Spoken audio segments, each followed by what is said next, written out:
আমরা আমরা অনেকের কাছে মতামত দিচ্ছি এবং আমরা আমরা সরকারের অভিপ্রায় আপনারা সরকারকে জিজ্ঞেস করেন এবং আপনাদের আরো অনেক প্রশ্নতা আছে, দুরূহ প্রশ্ন আছে, আমরা দুরূহ প্রশ্নেরও আমরা মুখোমুখি হব। আমরা সর্বতভাবে চেষ্টা করছি সকল মত পথের ব্যক্তিদের মতামত থেকে যার ভিত্তিতে একটা টেকসই একটা কার্যকর আমরা আমরা সুপারিশ করতে পারি। আর আপনাদেরকে সকলকে আন্তরিক ধন্যবাদ। আপনাকে যদি সরকারের মুখাপেক্ষি হতেই হয়, সরকারের সিদ্ধান্ত আপনার উপর চাপিয়ে দেওয়া হচ্ছে, সরকার যেটা বলছে সেটা আপনাকে করতে, তাহলে আপনার কাছ থেকে আমরা কেমন সংস্কার পাবো? সরকার এই এই কমিশনগুলো গঠন করেছে, সরকার একটা কার্যপরিধি নির্ধারণ করে দিয়েছে, আমাদের করণীয় নির্ধারণ করে দিয়েছে, প্রজ্ঞাপন জারি করেছে। তো এই অবশ্যই সরকারের অভিপ্রায় অত্যন্ত গুরুত্বপূর্ণ। আর আমরা সব মতপথের ব্যক্তিদের মতামত দেওয়ার চেষ্টা করছি এবং প্রত্যেকেই তাদের মতামত দেওয়ার সুযোগ আছে, সুযোগ থাকবে। তো আমরা কারোর প্রতি বৈষম্য করতে চাই না, এটুকু আপনারা নিজেরাই জানেন। আপনারা নিজেরা জানেন না যে আমরা we are going out of our way.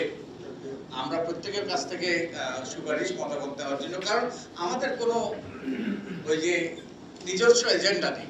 আমরা কারো পক্ষে কিংবা বিপক্ষে কিংবা কোনো বিশেষ দলের বিশেষ ওই গোষ্ঠীর আমরা স্বার্থ সংরক্ষণের জন্য এখানে একত্রিত হইনি। আমরা এই যে টিম আমাদের, I think we have a very good team, excellent team. In fact, we have a dream team.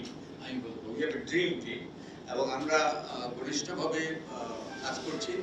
আমরা অনেকটুকু অগ্রসর হয়েছি এবং আপনাদের মাধ্যমে যে কাজটা শুরু হলো, এর মাধ্যমে আমরা আরো অনেকের কথা শোনার, অনেকের মতামত নেওয়ার এবং অনেকের ওই যে সুপারিশ নেওয়ার আমাদের সুযোগ হবে। তো আপনাদেরকে সকলকে আন্তরিক ধন্যবাদ। এবং আমরা একটা কথা বলে আমি শেষ করব। আমরা কোন প্রেক্ষাপটে এখানে একত্রিত হয়েছি? আমরা প্রেক্ষাপটটা হলো আমাদের ১৫০ সহস্রের মতো ব্যক্তির প্রাণহানি ঘটেছে, ২০-৩০ হাজার ব্যক্তি আহত হয়েছে।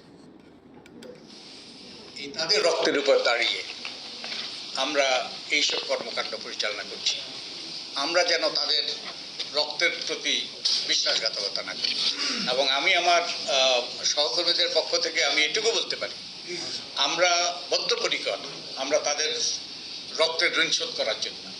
এবং আমরা বদ্ধপরিকর এই কাজটা সততা, নিষ্ঠা, আন্তরিকতার সাথে এবং জনকল্যাণে আমরা করতে চাই।